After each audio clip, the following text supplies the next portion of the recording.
Eskerrik asko, presidente Andrea, legebiltzarkide Andreak eta jaunak, eguerdion. Bueno, eta eskerrik asko, zuen aurrean azalpenak emateko aukera eskaini zuelako.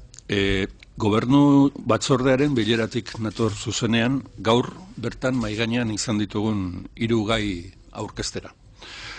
Alde batetik, Euskal Autonomia Erkidegoko herri administrazioetan euskararen erabilera normalizatzeko 5. plangintzaldiaren amaierako ebaluazio txostena aurkeztu diogu gobernu batzordeari. Bigarrena erabaki bat da. 2018tik 2022ra indarrean egon den 6. aldirako landu ditugun gidalerro nagusiak ezagutarazi dizkiogu Jaurlaritzari, eta Eusko Jaurlaritzari dagokion 6. aldirako plan nagusia aurkeztu eta onartu dugu. Gero, komentatuko dizuedan, 3. dokumentua ere gobernuaren aurrean aurkeztu dut, naiz eta gure sailaren dokumentu baden, hizkuntza eskakizunen inguruko revisio bat konparazioaren bitartez egindakoa, eta aurrerantzean beste herri erakundeekin modu bateratuan jokatzeko akoban beste erakundeekin adostu dugun proposamen bat. Gai asko dira, danak batera aurkezteko, eta behar bada demora pixka bat eskatuko dit, eta zuen pazientzia izatea, espero dut. Eta, 5. plangintzaldiaren ebaluazioarekin hasiko naiz. Eusko Jaurlaritzaren gobernu batzordeak 2013ko abenduan onartu zuen Eusko Jaurlaritzan euskararen erabilera normaltzeko 5. plangintzaldia. 2013-2017 aldian indarrean izan den plan nagusia. Plangintzaren xede nagusia eta hartan oinarrituta beste herri erakundeek onartu dituzten plangintzen helburua, beraz, izan da herritarrei beraiek aukeratutako hizkuntzan zerbitzua jasotzeko aukera ahalbidetzea, eta herritarren hizkuntza eskubideak bermatzeko behar diren pausuak ematea. 1997ko 86 dekretuak hizkuntza politikarako sailburu ordetzari agintzen dio 2 ebaluazio egiteko plangintzaldi bakoitzean. Hizkuntza normalizazioaren prozesua administrazioetan zertan den ezagutzeko. Tarteko ebaluazioa egin zuen sailak plangintzaldiaren erdian, 2015 urtean alegia, eta gaur aurkezten dizueguna plangintzaldiaren azken parteari dagokio. Orain arte, hizkuntza politikarako sailburu ordetzak berak egin izan ditu ebaluazioak. Gaur berritasun batekin gatuzkizue. Orain arte, galdetegiak diseinatu erakunde guztien datuak bildu eta txosten batera eraman izan ditu sailburu ordetzak datu hauek. Eta erakunde bakoitzean datu iturri bakarra izan du, euskara teknikariek emandako informazioa alegia. Gainera, ebaluazio egiterakoan pisu bera eman izan zaie erakunde guztiei kontutan hartu gabe, haien tamaina, eragin esparrua edo izaera. Orain arteko metodologiaren mugak ikusita, beste eredu bat erabili dugu 5. plangintzaldiaren amaierako ebaluazioan. Ziadeko enpresaren aholkularitza erabili dugu eta haien laguntza teknikoa. 2 berrikuntza nagusi dakartza aipatu dizuedan metodologia berriak. Batetik, erakundeen lagin bat erabili da azterketarako. Eta bestetik, aztertutako erakunde horietan guztietan datu iturri bakarraren partez 2 erabili ditugu. Alde batetik, planaren arduradunek edo euskara teknikariek emandako datuak.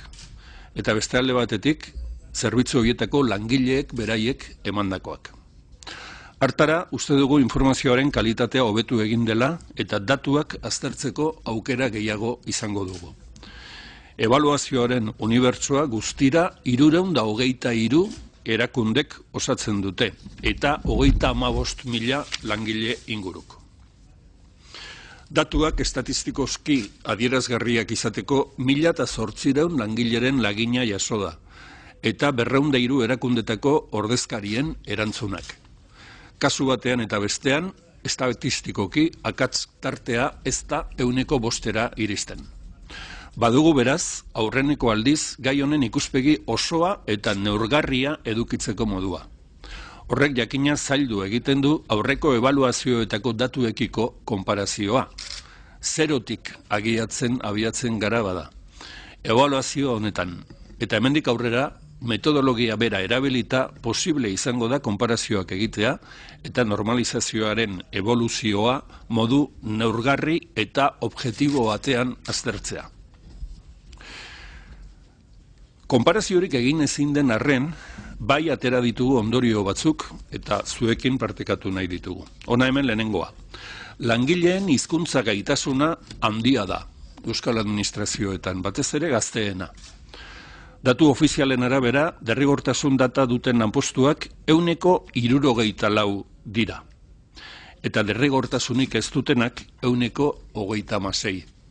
Beti ere 1987ko dekretuari lotuta dauden herri administrazioak kontutan hartuta.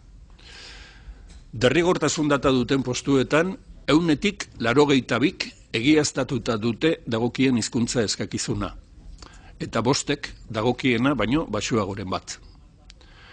Derrigortasun datarik ez duten lanpostuetan berriz, 126 egiaztatu dute dagokien hizkuntza eskakizuna. 114 baxuagoren bat. Eta erdiak ez du ezer egiaztatu. Derrigortasunari erreparatu gabe esan daiteke, administrazioko langileen 171 erabateko edo besteko hizkuntza gaitasuna dutela. Eta beraz, neurri handiagoan edo txikiagoan prestatuta daudela euskaraz ere lan egiteko. Gainera, esan dizuedan bezala langileei euren pertzepzioaz galdetu zaie. Eta ona erantzunak. 2/3 esaten dute ondo edo nahiko ondo ulertzen eta irakurtzen dutela bi hizkuntzetan. Eta 3/2 adierazten dute ondo edo nahiko ondo idazten eta hitz egiten dutela. Jakina, adina faktore erabakigarria da gaitasunari dagokionez. Zenbat eta adintalde gazteagoa, orduan eta euskara gaitasun handiagoa.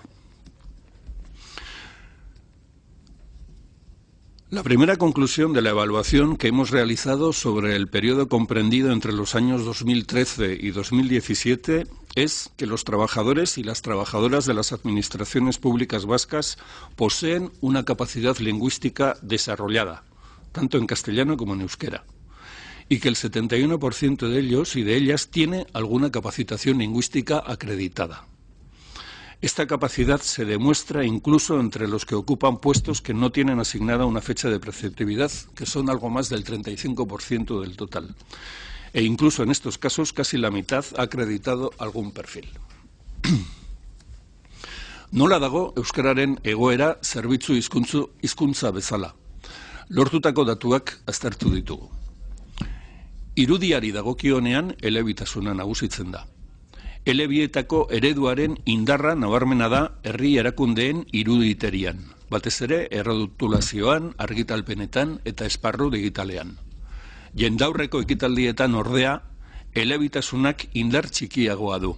Hor, handiagoa da euskararen eta gaztelaniaren bakarkako erabilera, eta batez ere gaztelaniak hartzen du pisua ia 130-ean. 150-ean, berkatu. Herritarrekiko harremanetan langileen erdiak pasatxok adierazi dute ohitura dutela lehen hitza euskeraz egiteko telefonoz. Aurrez aurre ordea gutxiagok jotzen dute euskarara. 5-2. Bestalde, administraziora idatziz jotzen duten herritarren 130 euskaraz edo elebietan egiten dute eskakizun hori. Eta kopuru hori handitu egiten da komunikazioa ahoz gauzatzen denean. Beraz, ondorioztatu dezakegu euskaliztunek euskara erabiltzen dutela administrazioara jotzen dutenean. Beste edozein eremutan baino gehiago erabiltzen dute. Eta oro har, badakite administrazioa euskaraz erantzuteko gai izango dela. Una tercera parte de las personas que se dirigen a la administración lo hacen en euskera o en nuestras dos lenguas. Es un dato importante. Y esta cifra aumenta cuando la comunicación se produce de forma oral. Idatzizko komunikazioen kasuan, haiek hautatutako hizkuntzan erantzuten die administrazioak hiritarrei. Kasu gehienetan. Hala ere, 10 bati erdera hutsean erantzuten zaio oraindik, naiz eta herritarrak euskaraz idatzi. Aurrez aurre, ia 4 herritarretatik bat ez dugu euskaraz hartatzen, naiz eta hark euskaraz nahiago izan. Ikusten denez oro har, bermatu egiten dira administrazioera euskaraz jotzen duten herritarren hizkuntza eskubideak, baina ez guztiz. Oraindik ere lana geratzen zaio administrazioari eskubide horiek guztiz eta toki guztietan ziurtatzeko. Eta bide horretan jarri nahi dugu geure burua lanean 6. plangintzaldiari begira. Eta zein da hizkuntzaren, euskal hizkuntzaren egoera harreman hizkuntza bezala, herritarrekiko harremanak eta erakunde barrukoak alderatuta ageri dira diferentzia batzuk. Barne harremanetan, idatzizkoari dagokionez, erdarak pisu handiagoa hartzen du, herritarrekiko harremanetan baino handiagoa. Azken harreman horietan elebitasunak indarra handia du, baina barrura begirakoetan gutxiago ageri da, eta gaztelania hutsezko jardunak hartzen du indarra idatzizkoan. Alderantziz gertatzen da ahozko harremanetan. Ahozkoan, herritarrekin baino gehiago erabiltzen da euskara lankideen artean, eta areago langileen eta arduradun politikoen artean. Kanpo harremanen arloan aztertu da erakundeen erlazioak nolakoak diren administrazio batzuetako eta besteetako administrazio publiko batzuetako eta besteen artean. Eta baita ere harremana duten enpresekin ere. Erakundeen arteko harremanei dagokionez, errotuta ageri da elebietako jarduna idatzizkoan. Eta euskararen eta gaztelaniaren erabilera paretsu samar dago. Enpresekin berriz, erderazko jarduna da nagusi. Ahozko erabileran ere nabari da aldea. Erakundeekin 140koa da euskararen ohiko erabilera, eta gaztelaniarena 147koa. Enpresekin ordea, euskararen erabilera 122 jaitsi eta gaztelaniarena 165 igotzen da. Sortze hizkuntzari dagokionez, langileen bi eren inguruk dute dagokien hizkuntza egiaztatuta. Hizkuntza eskakizuna egiaztatuta. Eta idazteko gai direla diotenean, porzentajea ere beretsua da. Hori horrela izan arren, euskarak pisu gutxiago du sortze hizkuntza gisa. Langile guztien 138 du euskara sortze hizkuntza bezala. Laurden batek euskara du sortze hizkuntza gisa eta 118 elebietan egiten du produkzioa. Adinari dagokionez gazteek gehiago sortzen dute euskeraz, gaitasuna ere handiagoa baitute. Eta 35 urtez beherakoen artean erdiak du euskara sortze hizkuntza gisa. Hizkuntza ofizialak erabiltzeko irizpideak errotzen ari dira herri erakundeetan. 4 badituzte, eta arduradun gehienek adierazi dute altua dela haien betetze maila. Langilei galdetu zaienean irizpideak betetzen ote dituzten hauxe da joera. Zenbat eta handiagoa euskara gaitasuna, orduan eta handiagoa erakundearen irizpideen betetze maila. Euskararen aldeko egitasmoetan parte hartzeari buruz era esan daiteke. Euskara gaitasun handiagoa dutenek parte hartzen dute gehien horrelako ekintzetan. Eta lehen aipatu dizuet langileen balorazioa ere bilatu dela. Euskararen erabilera zein norabideetan doan galdetuta, langile gehienek uste dute 5 urteotan paretsu dagoela erabilera, batez ere idatziz. Ahoz, aurrera pausu gehixeago nabari dute. Bestalde, erakundean euskarak daraman bilakaerarekin positibo ageri dira langile gehienak, 100tik 52, eta negatibotasuna askoz mugatuagoa da. Jarrera positiboa dutenen 100koa igo egiten da hizkuntza gaitasuna aintzat hartuta. Egia da, hala ere, jarrera ezkorra dutenen portzentajerik handiena ere euskaraz ongi egiten dutenen artean dagoela. Azkenik esan beharra dago, erabileraren normalizazio prozesu honetan abiada desberdina nabari dela gune soziolinguistikoen arabera. Gunerik euskaldunenetan aurreratuagoa da euskararen kudeaketa. Erkidego osoari begiratu ezkero, hezkuntzari lotutako lan mundua da euskaldunena, eta jarraian udalei dagokiena. Ebaluazio honetan atal bat eskaini diegu sozietate publikoei. Sozietate publikoak sektore publikoko arlo ezezaguna izan dira orain arte hizkuntza normalizazioaren gaia aztertzeko. Zenbait kasutan ez da erraza izan administrazio publiko guztien, sozietate publiko guztien unibertsoa identifikatzea eta informazioa lortzea. Eta ez gara bakarrik jaurlaritzari buruzkoi ari. Tartean, ikerketa honetan izan dira foru aldundiei lotutakoak eta udalei eta mankomunitatei lotutakoak. 200 bat sozietate publikootako lagin batekin eginda inkesta hau. Hots, 9.000 langileren uniberso batetik 452rekin. Datuen aurrerapenarekin gehiagi ez lutzatzearren, datu adierazgarri solte batzuk emango dizkizuet. Zer esanik ez, datu guzti hauek, gaur aurkeztuko dizkizuedan datu guzti hauek, eskuragarri daude banatu zaizuen materialetan eta beharrain bat aliz etorriko gara horiek esplikatzera eta azaltzera. Baina ezinezkoa zitzaigun gobernuan hau aurkeztu aurretik legebiltzarrera bidaltzea ulertuko duzuen bezala. Euskara plana, sozietate publiko hoien 27% baino ez daukate. Beste guztietan ez dago hizkuntza normalizazioa kudeatzeko planik. Sozietate publiko guztien erdiak ez du finkatu hizkuntza irizpiderik. Langileen 28% inguruk hartzen dute parte euskara planetan. Hizkuntza gaitasuna administrazio publikoetan baino baxuagoa da. Euskaraz ondo edo ondo idazten eta hitz egiten dutela aitortzen dutenak erdiak dira, gutxi gorabehera, langileen erdiak. Ordezkari politikoen artean berriz 70% bueltan dabiltza.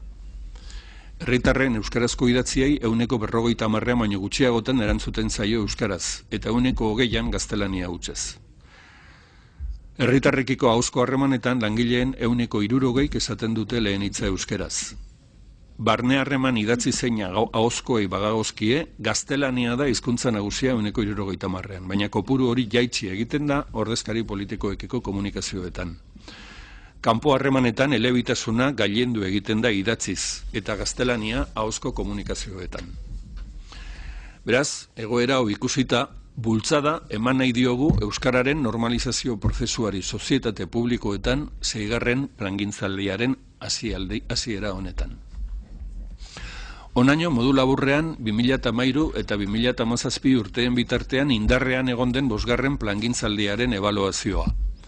Jaso eta aztertu ditugun datuak ikusita esango genuke balantze positiboa egin dezakegula. Oraindik ere dauden mugak gora behera argi eta garbi esan dezakegu euskara inoiz baino gehiago erabiltzen dela administrazioan eta inoiz baino agerikoago dela. Lortutako emaitzak hala ere hobetu daitezke. Eta hobetzekoa da helburua. Hizkuntza eskubideak inoiz hain babestuta egon ez diren arren.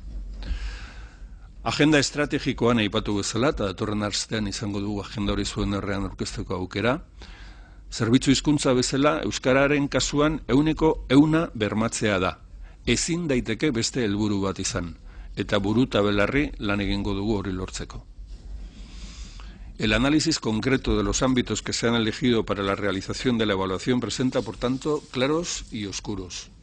Es evidente, por un lado, que el euskera es más utilizado que nunca en las relaciones entre los ciudadanos y la administración, y que se ha avanzado de forma notable en atención en euskera a las personas que tienen ese derecho y exigen su reconocimiento. Entre los aspectos a mejorar está, en primer lugar, que a día de hoy las administraciones públicas vascas no están aún en condiciones de responder en euskera a todas las peticiones que reciben. Se trata sin duda de un ámbito de mejora evidente para el próximo periodo.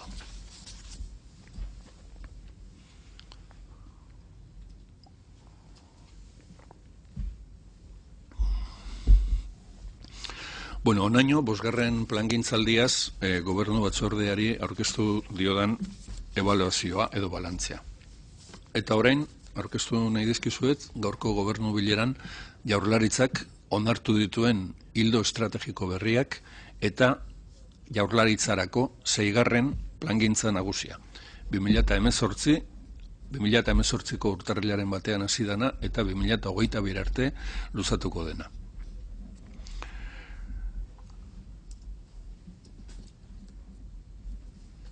Printzipio bezala, plangintzaldi berriarekin hasi aurretik, adierazpen bat jaso nahiko nuke,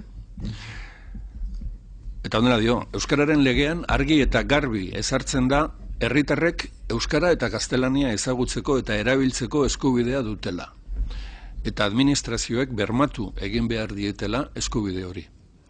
Hona hemen beraz, euskararen legearen oinarririk funtsezkoena. Hizkuntza eskubideak herritarrenak dira. Eta administrazioari dagokio eskubide horiek betetzea eta betetzen direla bermatzea.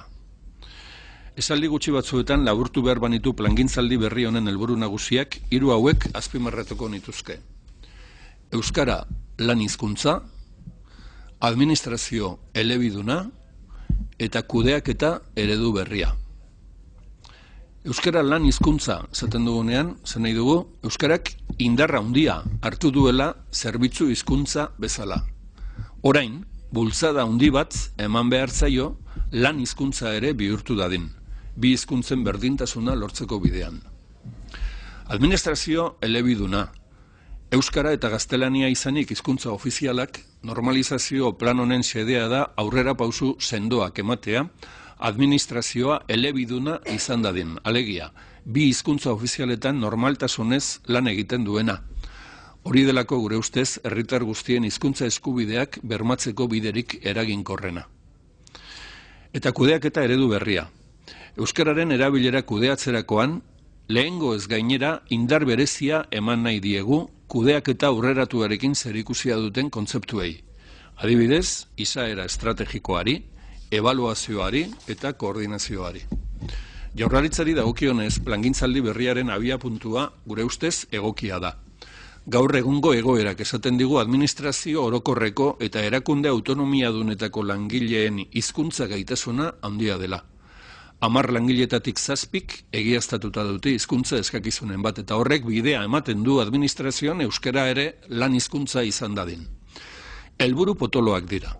Urratsez urrats landu beharrekoak eragile guztien adostasuna bilatuz. Modu errealistan jokatuko dugu, baina eraginkortasuna bilatuz, poliki akordioaren bidetik.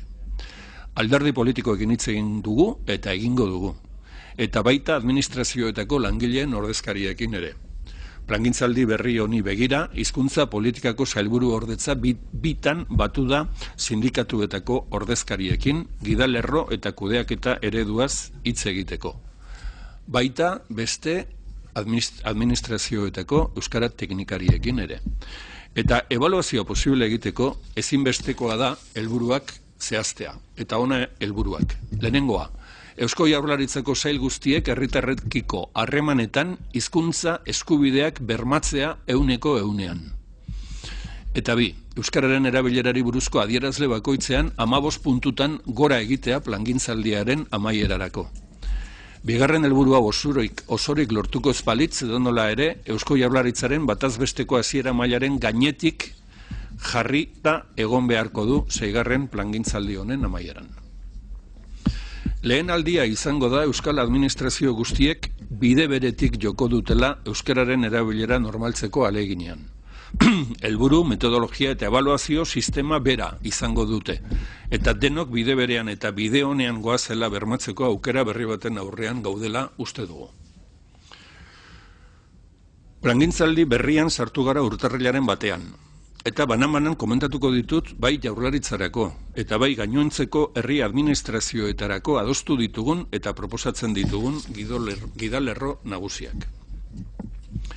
Hizkuntza eskakizunei dagokienean, plangintzaldiaren azalpena amaitzen dudanean, hizkuntza eskakizunei buruz hitz egingo dut modu zehatzean.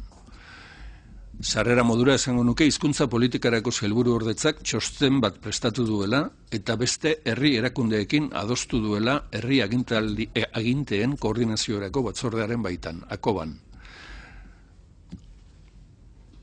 Bertan egiten da perfil ezberdinen azterketa bat, eta ateratzen dira ondorio batzuk, eta gerotsuago komentatuko dizkizuet hoiek. Eta 97ko 96. dekretua ere aldatu beharra dago, eta horretarako prozesua hasita dago. Duela egun batzuk sinatu dut dekretuaren aldaketari ekiteko prozedura administrazioaren bidea. Beraz, bide hori ere hasita dago. Eta hor ere beharko da alderdi politikoen, langileen ordezkarien eta beste erakundeen adostasuna behar bezala onartua izan dadin dekretu hori. Erabilera planetan aurreikusten diren ekintzak ezin dira izan kasuan kasoko langilearen borondatearen ondorioa, baizik eta erakundearen gogoetaren ondorio. Euskara derrigorrezkoa duen lanpostu batean aritzen den langileak prest egon behar du bi hizkuntza ofizialetako edozeinetan lan egiteko, naturaltasunez. Erakundearen laguntza jasota beharrezkoa bada, baina hizkuntza batean zein bestean, komunikazio beharren arabera eta erabilera planetan ezarritakoari begira. Horretarako administrazioek laguntza eman behar diete euskaraz lan egingo duten langilei. Langile horiek behar bezala treba daitezen. Hizkuntza prestakuntza, trebakuntza, zuzenketa zerbitzua, dokumentu estandarrak, zerrenda terminologikoak eta abar. Kasu guztietan ziurtatu behar da badagoela erabateko lotura langileak planaren arabera landu behar duen komunikazioaren eta horretarako antolatutako ikastaro espezifikoen artean. Euskarazko komunikazioak areagotzea. Euskarazko komunikazioak bultzatu nahi ditu hizkuntza politikarako sailburu ordetzak. Helburu hau Akoban ordezkatutako herri aginteekin adostuko dugu. Hoien bitartez erakundeen barruan euskaraz lan egingo den zirkuitoak sortzeko eta administrazioen arteko harremanetan euskararen erabilera handitu dadin. Azken batean, lan hizkuntzan aurrera egiten dugun neurrian, behera egingo dute zerbitzu hizkuntzan gertatzen diren hizkuntza eskubideen urraketak. Ahozkotasuna. Idatzizko komunikazioak ahaztu barik, ahozko komunikazioek izan behar dute gure lehentasuna plangintzaldi honetan. Hoiek finkatu hala, idatziz euskaraz gehiago lan egitea ekarriko dutelako. Gure ustez, ahozkotasunaren kontu honek berebiziko garrantzia du. Ahozko hizkuntza eredutik gertu ibiltzeak errazago eta naturalago bihurtuko baitu idatziz erabiltzen dugun eredua. Itzulpen kopuruen gutxitzea. Oraindik ere, administrazioaren joera nagusia da testu gehienak gaztelaniaz sortu eta gero euskarara itzultzea. Lanpostuak derrigortasuna izanik lanpostu horri dagozkion ohiko komunikazioak euskaraz ere sortzeari bultzada eman behar diogu, beti itzultzera bidali gabe. Hori bai, erakundeak laguntza guztia emango dio langileari lan hori errazteko. Dokumentoen estandarizazioa. Euskara lan hizkuntza ohikoa bihurtu ahala, dokumentuak familiaka eta prozeduraka estandarizatu beharko lirateke. Lan bateratua behar du izan horrek, zeharkakoa, administrazio handi naiz txikietan erabiltzeko modukoa. Euskara argia eta terminologia bateratua erabiliz gauzatua. Kalitatezko komunikazioa. Kalitatezko komunikazio idatzia sustatu behar dugu administrazioan. Hau da, testu zuzenak, jatorrak, egokiak eta argiak. Komunikazio digitala. Komunikazio digitala ez da komunikazio analogikoa hartu eta formatu elektronikora eramatea besterik gabe. Hori baino gehiago da. Komunikazio digitalak bere hizkuntza propioa du, bere baliabideak, eta horiek kontutan hartzen ez badira porrota etorriko zaio euskarari. Hizkuntza ofizialak erabiltzeko irizpideak. Irizpide horiek ezinbesteko gidari dira euskararen normalizaziorako. Planaren helmuga eta pausoak zedarritzen baitituzte. Azken finean, administrazioak elebietan jardun dezan, beharrezkoa da langile atal eta salbakoitzak jakitea zein egoeratan erabili behar dituen bi hizkuntza ofizialak. Alegia, noiz, zer eta norekin egin behar duen euskaraz edo gaztelaniaz. Horretarako sail bakoitzak egokitu behar ditu irizpideok bere egoera soziolinguistikoaren arabera, eta ziurtatu, modu sistematikoan ziurtatu ere hoiek betetzen direla. Etorri berrientzako protokoloak. Oraingo langileak jubilatu dela jende gazteagoa hasiko da lanean administrazioan. Gazte euskaldunak gehienak. Helburua da guregana datozen pertsona horiek euskaraz ere lanean hastea modu naturalean eta horretarako harrera protokoloa ezinbesteko tresna da. Prestakuntza orokorraren garrantzia. Normalizazioari begira, dagokion hizkuntza eskakizuna ez egiaztatzea bezain eraginkorra da prestakuntza orokorra euskaraz ere jasotzea. Neurriak hartu behar dira prestakuntza hori euskaraz eskaintzen dela bermatzeko, eta erraztasunak eman behar zaizkie langileei euskaraz antolatzen diren ikastoreoetara joan daitezen. Kontratazio irizpideak. Kontratazio organo guztiek nahita ez sartu behar dituzte kontratuek burutzean bete behar diren hizkuntza baldintzak. Eta garrantzitsuena, baldintza horiek betetzen direla ziurtatu behar da, eta horrelakori gertatzen ez bada beharrezko neurriak hartu beharra dago. Plan berri honek ezaugarri jakin batzuk ditu. Alde batetik, plan bateratua eta bikain ereduarekin lerrokatua. Hizkuntza politikako sailburu ordetzak erabilera plan eredu bat diseinatu du eta 6. plangintza honetarako bikaineko erreferentzia marko estandarrarekin lerrokatuta egongo da.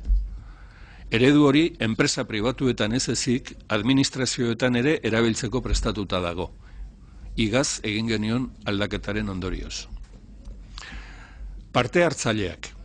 Plangintzaldi berrian atal elebidunekin eta euskaldunekin lan egiteaz gain, erabateko edo besteko erantzukizun komunikatiboa duten langile guztiekin lan egin beharra dago. Oro har, lehentasun urrenkera honi jarraitu beharko genioke. Bat, herritarrekin ahozko edo idatzizko ohiko komunikazioa dutenak, zerbitzu hizkuntza.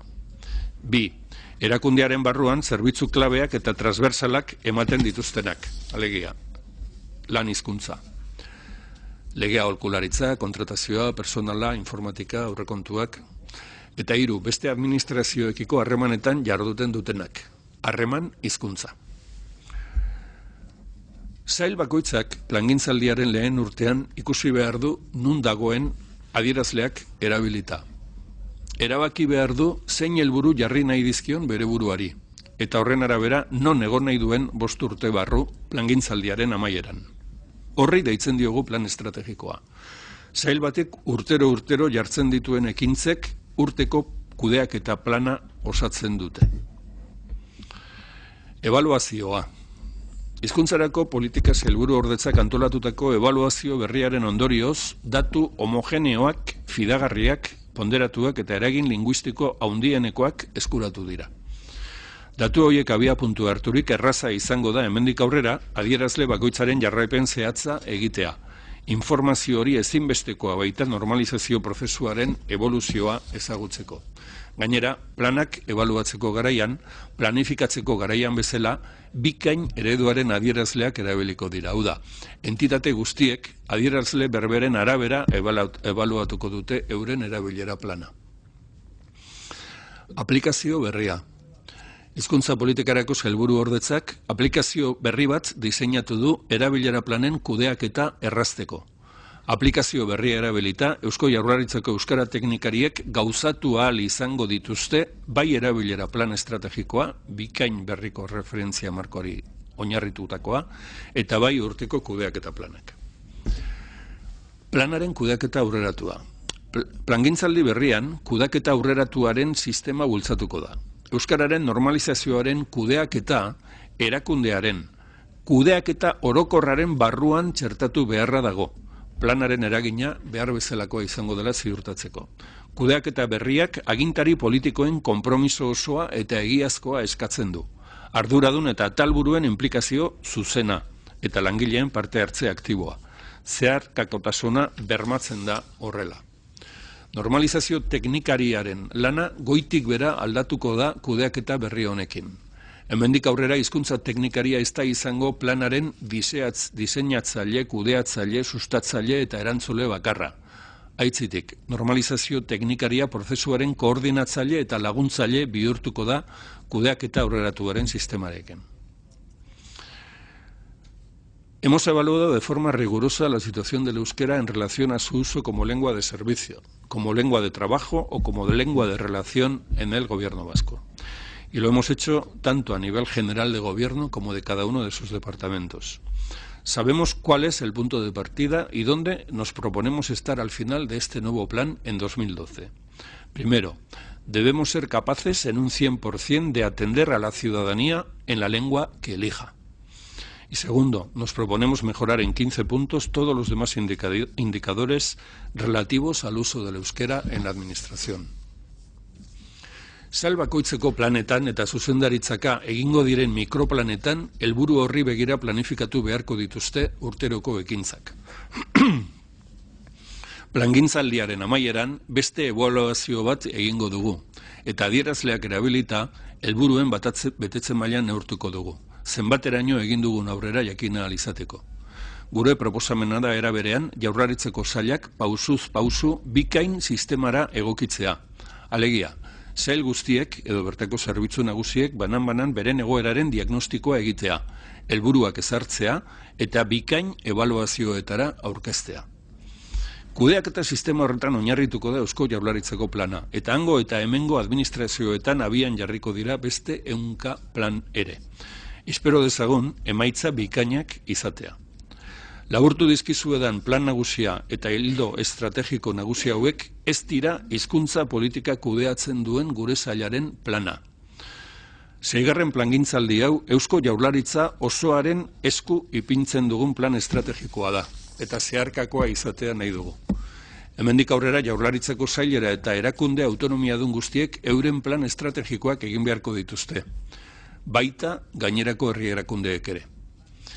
Hizkuntza politikako sailburuordetza bidelagun izango da eginkizun honetan, baina lidergo eta kudeak eta sailerak eta erakunde bakoitzean egongo da.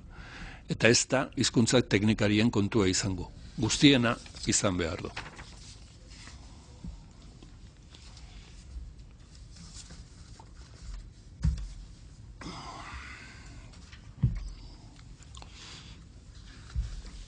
Bueno, honaino, alde batetik gobernuak onartu duen 6. plangintzaldia eta bestetik 5. plangintzaldiaz gure sailetik egindako ebaluazioa hau ere Jaurlaritzaren bileran aurkeztu dena. Eta gaurko bilerara 3. dokumentu bat eraman dugu, hizkuntza politika sailburu ordetzarena, gobernuak honen berri izan zezan. Dokumentu honek finkatzen du hizkuntza politikatik egin den gogoeta, hizkuntza eskakizunen inguruan, eta baita ere hurrengo hilabetetan erabiliko ditugun irizpideak dudakasuak sortzen direnean. Eusko Legebiltzarrak duela hilabete batzuk eskatu zion hizkuntza politikarako sailburu ordetzari gogoeta sakona egiteko hizkuntza eskakizunen esleipen egoerari buruz. Erronka hori geure gain hartu eta Legebiltzarreko agerraldi hau baliatu nahi dugu egindako hausnarketaren nondik norakoak aurkezteko. Nola nahi ere, eta agian gauza jakinak esango ditut, baina nahiago dut hasieratik hau garbi utzi, 3 kontzeptu nagusi azaldu nahi ditut, gerorako argigarriak izan daitezen. Lehen kontzeptua. Jende askok uste duenaren kontra, lanpostuen hizkuntza eskakizunak eta derrigortasunak izendatzea ez dagokio hizkuntza politikako sailburu ordetzari, baizik eta herri administrazio bakoitzari. Eusko Jaurlaritza, udalak eta diputazioak izan dira, eta dira kasuan kosuan, lanpostuen hizkuntza eskakizunak erabakitzen dituztenak. Horretarako, herri administrazio bakoitzak bere proposamena bidaltzen dio hizkuntza politikarako sailburu ordetzari eta honek proposamena aztertuta horren gaineko txostena egiten du. Hizkuntza politikako sailburu ordetzak egiten duen txosten hori nahita nahiezkoa da, baina ez da loteslea. Alegia, herri administrazioak ez daude behartuta bertan jasotzen dena betetzera. Behartuta daude hori bai, hizkuntza politikako sailburu ordetzaren txostena kontuan hartu ez izana arrazoitzera. Azkenik, HPS-ren txostena jaso ondoren, kasuan kasuko herri administrazioaren gobernu organoak erabakitzen du hizkuntza eskakizuna. Eta hala badagokio derrigortasun data ezartzea. 2. kontzeptua. Ezagun denez, 86/1987 dekretuaren eraginpeko herri administrazioetako lanpostu guzti-guztiek daukate dagokien profila. Lanpostu horietan euskaraz jardun behar izanez gero behar den gaitasunaren araberakoa. Hori bai, profil hori betetzea derrigorrezkoa izan daiteke edo ez. Ikusiko duzuen bezala, lanpostu guztiek daukate hizkuntza eskakizun bat, baina hizkuntza eskakizun hori betetzea derrigorrezkoa da une honetan Euskal Autonomi Erkidegoko administrazioetan 3 lanpostutik 2 gutxi gora behera. Eta 3. kontzeptua. Argitu nahi nizueke zeintzuk diren kontuan hartzen diren 2 irizpide nagusiak hizkuntza eskakizunak eta derrigortasun kopuruak ezartzeko orduan. Lehen irizpidea, lanpostuari dagozkion eginkizunak. Hizkuntza eskakizun bat edo beste bat esleitzeko orduan, lanpostuaren ahozko eta idatzizko funtzio komunikatiboei erreparatzen zaie. Hizkuntza eskakizunak nork bere lan jardunean bete behar dituen funtzioekin du zerikusia. Komunikazioaren ikuspegitik, lanpostu batzuetan oinarrizko azalpenak baino ez dira eman behar.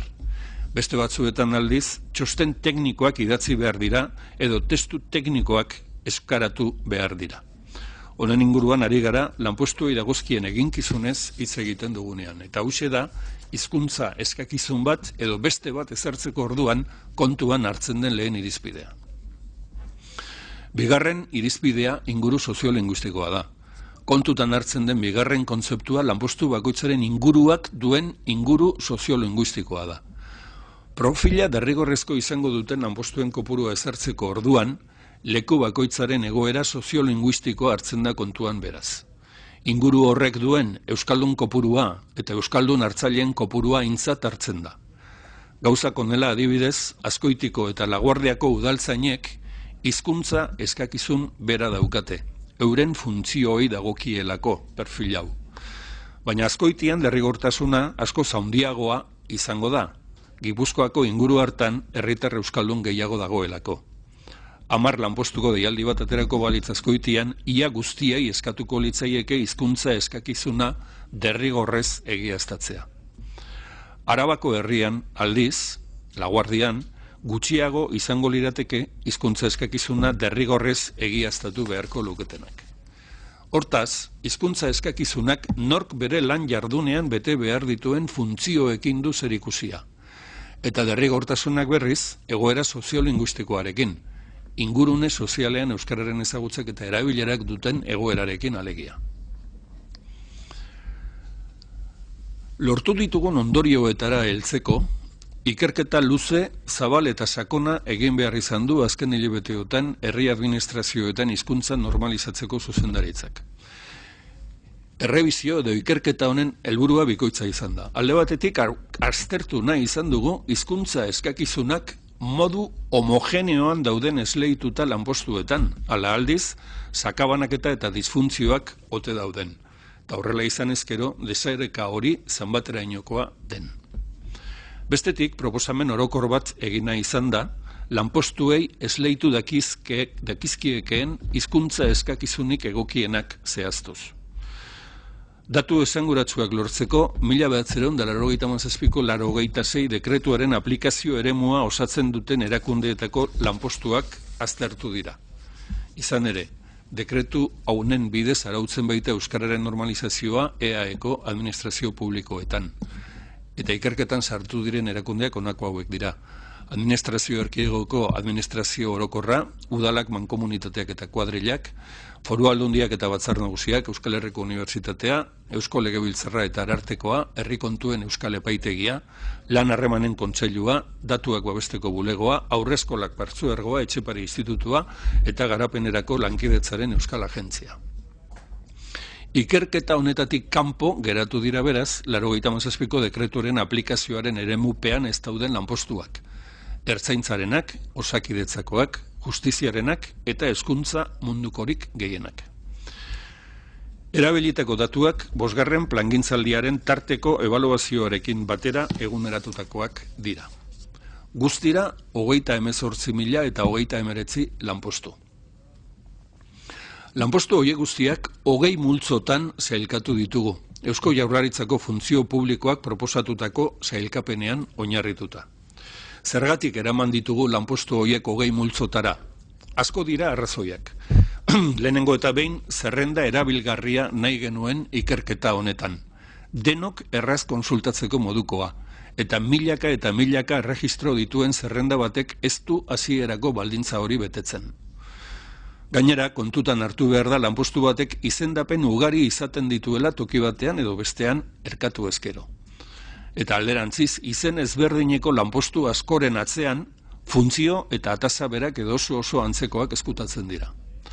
Arrazoia bat edo bestea izan, lanpostu guztien izenak eta funtzioak banan aztertu eta 20 talde funtzional hoietan sailkatu ditugu. Jakina, taxonomia guztiekin gertatzen den bezala horrek arrisku badakar. Sailkapen hori eztabaidagarria izatea, berezitasunen bat edo beste behar bezala jasota geratu ez delako. Edozein kasutan, guk uste dugu oro har sailkapenak balio duela gaiari hurbilpen bat egiteko eta gogoetari bideak zabaltzeko. Errebizioarekin hasi aurretik aitortza bat egin nahi diotz bere garaian martxan jarri genuen hizkuntza eskakizunen sistemari. Izan ere sistema horri esker bermatu da neurri handi batean euskararen ezaguera administrazioetako langileen artean. Sistema ona eta arrakastatsua izan dela uste dugu. Eta utzi dazue datu bat ematen, oso esanguratsua baita. 1980 urtean, 123 ziren euskara erabatera edo bestera ezagutzen zuten administrazioetako langileak. 2017an berriz, kopuru hori 171ra igo da. Naiz eta horietako guztiek profil bat derrigorrez egiaztatu beharrik izanez. Gauzak horrela, gaur egun esan dezakegu administrazioko langile gehienak prestatuta daudela neurri handiagoan edo txikiagoan euskaraz ere lan egiteko. Eta hori gertatu da, administrazioek zabaldutako bideagatik batetik, baina batez ere, langileek bere biziko alegina egin dutelako urte hauetan guztietan beren buruak formatzeko. Gure zorionak eta eskerrona beraz guztiai.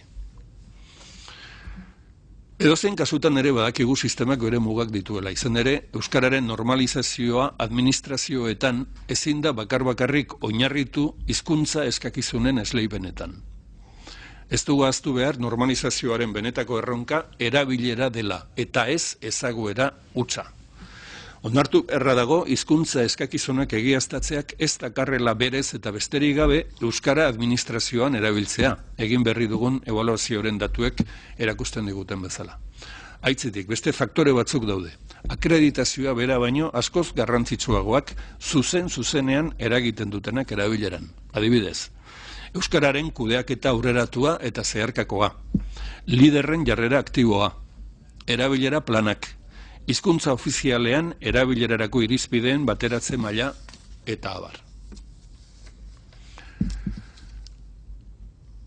Hizkuntza eskakizunek euskararen normalizaziorako izan duten eta duten garrantzia eta mugak azpimarratu eta gero ikerketaren ondorio nagusiai heldu nahi diet. Tras analizar 38.039 puestos de trabajo, hemos obtenido una imagen fiel tanto de los perfiles lingüísticos asignados como de las fechas de preceptividad establecidos. Y así tenemos que de los 38.000 puestos analizados, el 64% debe acreditar un perfil lingüístico necesariamente, mientras que el 36% no tiene ninguna fecha de preceptividad asignada al puesto ocupado. Aztertutako 38.000 lanpostu publiko horietatik, 5,85%ek lehenengo hizkuntza eskakizuna egiaztatu behar izan du bere lanpostuan. Europako markoaren arabera B1 maila, alegia. 28,56%ik bigarren hizkuntza eskakizuna egiaztatu du, B2 maila. 25,84%ik hirugarren hizkuntza eskakizuna, C1. Eta azkenik aztertutako 38.000 lanpostu horien 3,84%ik laugarren hizkuntza eskakizuna, C2. Kasu honetan gehienetan hizkuntzari lotutako lanpostuak dira, itzultzaileak, euskara teknikariak eta bar. Eta lehen esan bezala, lau multzo hauei gehitu behar zaie beste 35,71%. Ez duena egiaztatu behar hizkuntza eskakizunek. Como ya he comentado, la revisión de los perfiles se ha centrado en los puestos de trabajo a los que atañe el Decreto 86 de 1997, por el que se regula el proceso de normalización del uso del euskera en las administraciones públicas de la Comunidad Autónoma de Euskadi. Este decreto no es de aplicación a la mayor parte del personal de Osakidetza, Educación, Ertzaintza y Administración de Justicia. No obstante, si incluyéramos también a este personal y realizáramos una proyección general, comprobaríamos que la fotografía resultante no muestra diferencias relevantes con la que ya he comentado. Si incluimos a todo el sector público de la comunidad autónoma, sin contar por supuesto al personal que presta sus servicios en la Administración General del Estado, estaríamos hablando de un contingente que alcanza a 93.962 personas. Y esta es su clasificación. El 40,91% no tiene obligación de acreditar ningún perfil lingüístico. El 2,43% debe acreditar el nivel B1 o perfil 1. El 26,12% debe acreditar un B2. El 28,91% debe acreditar el nivel C1 o perfil 3, el que se correspondería con el famoso título EGA.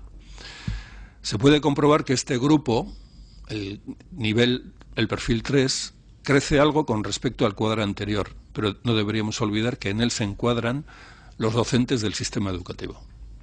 Finalmente, el 1,63% debe acreditar el perfil 4 o nivel C2. Beraz, Euskal Autonomia Erkidegoko sektore publiko osoko lanpostua kontuan hartuta, Eusko Jaurlaritzaren, Aldundien eta udalen menpe dauden lanpostu publikoa kontutan hartuta, 40%, ez du egiaztatu behar hizkuntza eskakizunik.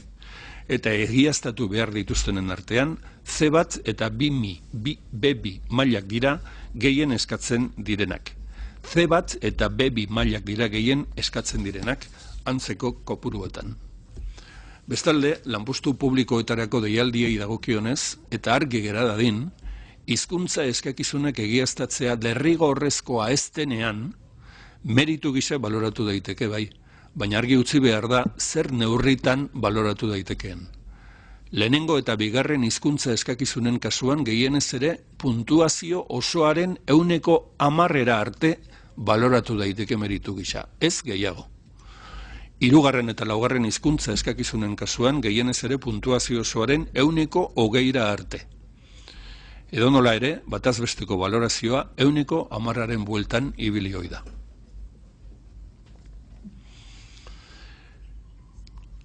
Lehenago aipatu bezala, derrigortasun kopurua ezartzeko orduan, inguru soziolinguistikoari begiratu behar zaio gure sistemaren arabera. Eta hizkuntza eskakizun ezberdinak ezartzeko orduan, lanpostu bakoitzari dagozkion zereginei begiratzen diegu. Beraz, ikerketa honetan lanpostu ezberdinen zereginak aztertu ditugu, eta ona lehen ondorioa. Hizkuntza eskakizunen sistemak koherentzia bat mantendu du urte hauetan guztietan. Hau da, hizkuntza eskakizunen esleipenak modu egokian egin dira nagusiki.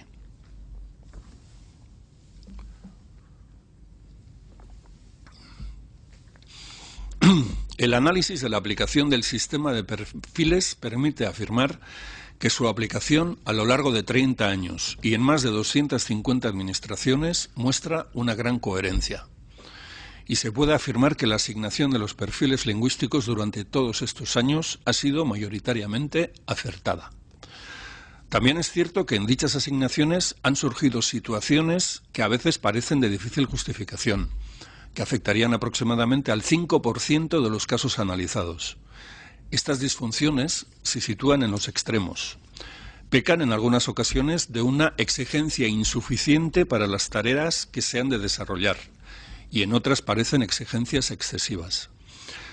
Estos pocos casos extremos quedan fuera de la propuesta que realiza la Viceconsejería de Política Lingüística del Gobierno vasco.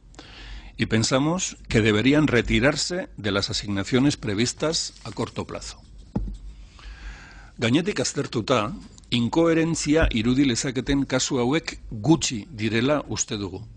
Kontuan hartzen badugu, zenbat erakunde eta lanposturi buruz ari garen, eta zenbat urte igaro diren prozesua abian jarri zenetik.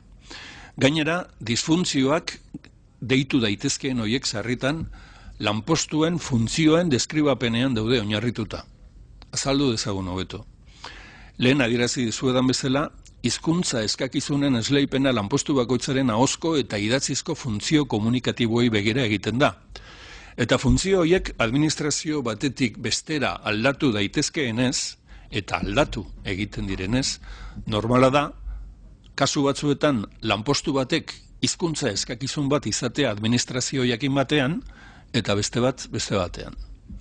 Hori dela eta noizbeinka gertatzen da lanpostu batean aldeak ikusten direla, baina alde horiek normalean maila batekoak izaten dira, ez gehiagokoak. Hau da, izen bereko lanpostu batzuetan lehenengo eta bigarren hizkuntza eskakizunak aurkitu ditugu. Beste batzuetan bigarrena eta hirugarrena. Beste batzuetan hirugarrena eta laugarrena. Eta muturreko kasuren bat ere azaldu da. Adibidez, administrarien lantaldean ikusi dugu lanpostu bati lehen hizkuntza eskakizuna ezarri zaiola eta 9 laugarrena. Gehienei berriz 5.778 bigarrena edo hirugarrena. Funtzioen arabera arrazoizkoa izan daiteke batzuetan bigarrena eta besteetan hirugarrena eskatzea. Tokiz kanpo leudeke ordea lehenengoa eta laugarrena. Sarritan, administrari bati ez dagozkion lanak eskatzea da eskakizun desegoki horren arrazoia, ez hizkuntza bera. Beste adibide bat osasun arloko teknikariena izan daiteke. Ikusi dugu, 3 lehen mailako hizkuntza eskakizuna planteatu zaiela, eta beste 6 laugarren perfila. Gehienei ordea, 827 bigarren eta 3. hizkuntza eskakizuna planteatu zaie. Edozein kasutan disfuntzio hauek gutxienak dira. Kasu konkretu bakan batzuk 38.000 lanposturen artean. Ikerketa honetatik ondorioztatzen dugu beraz, sistemak funtzionatu egin duela. Eta profilak ezartzeko eskumena izan duten erakundeek zehaztasun handiz jokatu dutela. Beraz, hemendik gure aitortza erakunde guzti hauei. Honaino errebisioa. Eta hemendik aurrera, hizkuntza politikarako sailburu ordetzak akoban ordezkatuta dauden beste herri erakundeekin aurrerantzean jokatzeko ezarritako irizpidea. Gure proposamena beraz, etorkizunari begira malgutasunez jokatzen jarraitzeko proposamena da. Eta azalduko dizuegun proposamen berrian egokitasuna da hizkuntza nagusia. Gutxieneko malgutasun bat. Eta horrela izan behar du funtzioak ez direlako berdinak izaten administrazio ezberdineko izen bereko lanpostu guztietan. Gauzak horrela, 2 hizkuntza eskakizunen artean hautatzeko aukera ematen da maiz gure proposamenean. Muturreko kasuak ordea gure proposamenetik kanpo geratuko dira, eta baztergarriak izan beharko lukete biarritziko esleipenetan. Lehengo adibidera bueltatuz, osasun arloko teknikarietara edo administrarietara ikusten dugu lanbide horietan jardutako, eskatutako titulazioa eta egiaztatutako kategoria profesionala bat datozela. Naiz eta tokian tokiko funtzioak eta eginkizunen artean desberdintasunaren batzuk agertu. Ñabardura horiek dira, hizkuntza eskakizunen bitasuna eragiten dutenak. Beraz, ez dugu inola ere aurreikusten lanpostu berak 3 edo 4 hizkuntza eskakizun ezberdin izan ahal izatea aurrerantzean. Malgutasuna bitasun hori izango da eta hori dago gure proposamenaren baitan. Ikerketaren ondorioetan oinarrituta, akoban gauden erakundeok, Eusko Jaurlaritzak, Aldundiak, hiriburuetako udalak, eudalek eta uemak taula batzuk osatu ditugu. Hemendik aurrera, hizkuntza eskakizunen esleipenak modu bateratuan egiteko. Hau izango da erabiliko den prozedura, ariketa euskara administrazioa normalizatzeko dekretu berria onartu arte. Hortik aurrera dekretuak erabakitzen duena izango da. Honen arabera, herri administrazio batek lanposturen bati hizkuntza eskakizun bat jarri nahi badio, adostutako taulari begiratu beharko dio, eta bertan ezarritakoaren arabera egingo du esleipena. Jakina, hala egiten badu, hizkuntza politika helburu ordetzak egin beharreko aginduzko txostena aldekoa izango da. Eta erakunde guztiek hau betetzen badute, ezen ahal izango dugu, 100% profilak eta derrigortasunak ezarri direla aipatutako 2 irizpide nagusi horiek jarraituz. Lanpostu bakoitzari dagozkion zerreginak eta inguru soziolinguistikoaren ezaugarriak. Honaino, zuen aurrean agertu nahi genituen 3 gaiak. Batetik, 2013-2017 urteen bitartean izan den 5. plangintzaldiaren ebaluazioa. Bigarrenik, 2018-2022 aldirako gobernu batzordean gaur onartu dugun 6. plangintzaldia. Eta azkenik, hizkuntza politika sailburu ordetzak, hizkuntza eskakizun sistemari eskaini dion azterketa, gogoeta eta beste erakundeekin landutako proposamena.